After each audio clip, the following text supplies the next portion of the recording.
High, আমি আরফত ইফতু। আজকের ব্লগটা হচ্ছে যে বাবা বান্ডারের রাস্তা নেই।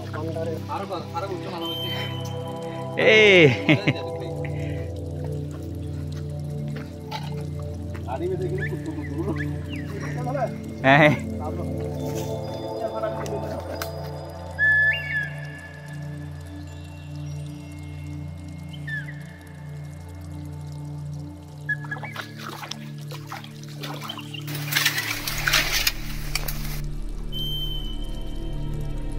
এই জায়গাটির নাম বাবা বান্ডারের আস্তানা, আর এই নামের পিছনে রয়েছে শত বছর পুরনো এক রহস্যময় ইতিহাস।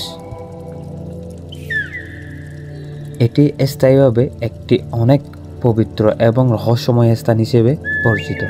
অতীত আছে বহু বছর আগে এখানে একজন অলৌকিক সাধক থাকতেন। তিনি ছিলেন একজন বাঘা সাধু।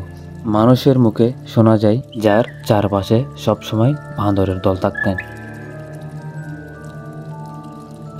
কেউ কেউ বলতেন এই বাঁদরগুলো তাকে পাহারা দিত, কেউ আবার বলতেন তিনি নিজেও আসলে এক ধরনের জিন বা অলৌকিক আত্মনাথ ছিলেন, যিনি ভালো কাজ করতেন, মানুষকে সাহায্য করতেন। যিনি ছিলেন অতি প্রাকৃত শক্তির অধিকারী। ওনাকে সবাই বাবা ভান্ডারী নামে চিনতেন। এই জায়গায় এক সময় তিনি ধ্যান করতেন একাকী, গভীর জঙ্গলের ভিতরে নির্জন পরিবেশে। স্থানীয়রা বিশ্বাস করেন এই বাঁদরগুলো সাধারণ কোনো বাঁদর নয়, তারা ছিল তার পাহারাদার। অনেকেই বলেন বাবা ভান্ডারী এত শক্তিশালী ছিল যে প্রকৃতি নিজেই তার রক্ষা করত।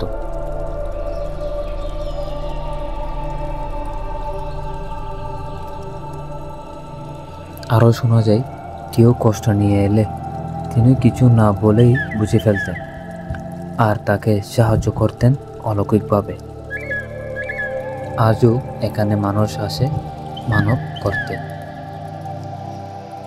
অনেকেই বলে যদি মন থেকে কিছু চাও বাবা ভান্ডারী সেটা পূর্ণ করে দেন। এই আস্তানাটিকে ঘিরে আছে অনেক রহস্য। রাজা নাকি এখনো অদ্ভুত আওয়াজ শোনা যায়। কেউ কেউ বলে স্বপ্নে দেখা যায় সাদা পোশাকে এক সাধু, যিনি কিছু একটা বলতে চান। বিশ্বাস করো আর না করো, এই জায়গার একটা গভীর শান্তি আছে।